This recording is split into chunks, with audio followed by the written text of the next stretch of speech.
Well, it cools you off during the dog days of summer and can serve as the go-to spot for family fun. There are many benefits when it comes to having a pool, but it can also be a lot of work. That's why it's so important to consider all the factors and be methodical before making such a big investment.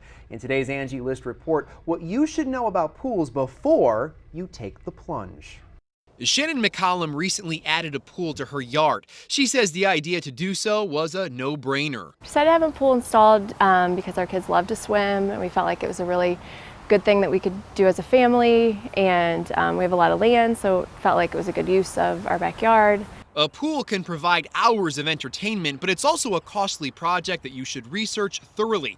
In fact, when making such a big decision, ask yourself, what will it cost versus what will I get out of it?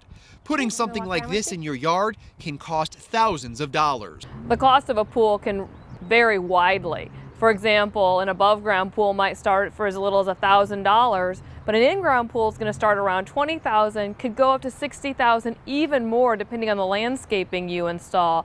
And the one thing that a lot of times homeowners don't think about is the annual maintenance, which could run about $2,000 to open, close, and maintain the pool throughout the season. Some of that maintenance includes vacuuming the pool, balancing chemicals, and making sure the pump is in perfect working order. Pool owner Shannon knows it comes with the territory. We plan to do all the maintenance through the summer on our own, just checking the water levels and all that stuff.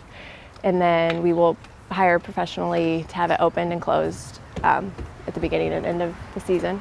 Building the perfect pool and keeping it that way depends a lot on who you hire. The installation can be a lengthy project, sometimes taking a month or more. That's why it's important to develop a good dialogue with your contractor. There's a lot of preliminary work that goes into it. Drawings are done, we decide where the pool's going to be. People get permits.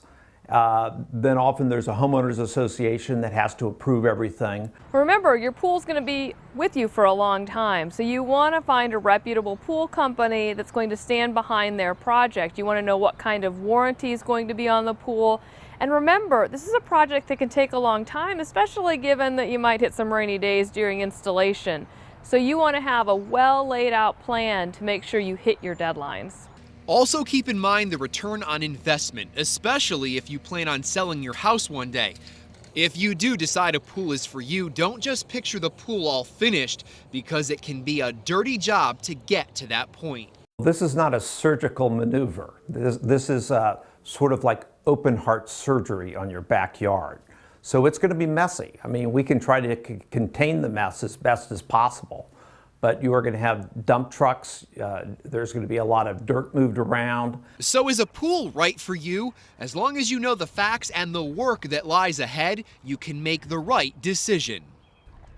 A lot of good information. Angie's List also advises that before building a pool, you should contact your local building department and/or homeowners association for a complete list of rules, regulations, and permits. Well, maybe you want to throw a pool party, but you don't want all of those wet feet trekking through your house. Well, some people don't want that, so you may want to consider renting a porta potty. It's actually more common than you may think. What you need to know and the benefits of renting one